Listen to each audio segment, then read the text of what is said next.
Agora eu vou contar uma história. As mamães não querem que os filhinhos vão embora.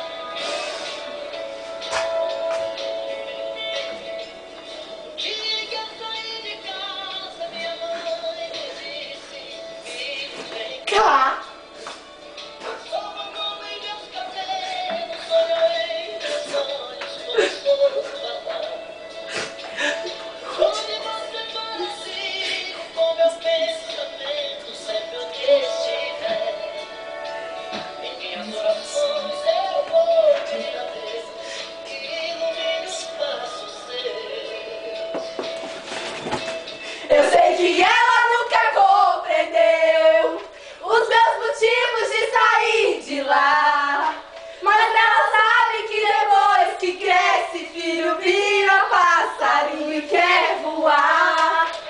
Eu bem queria continuar ali, mas o destino quis me contar.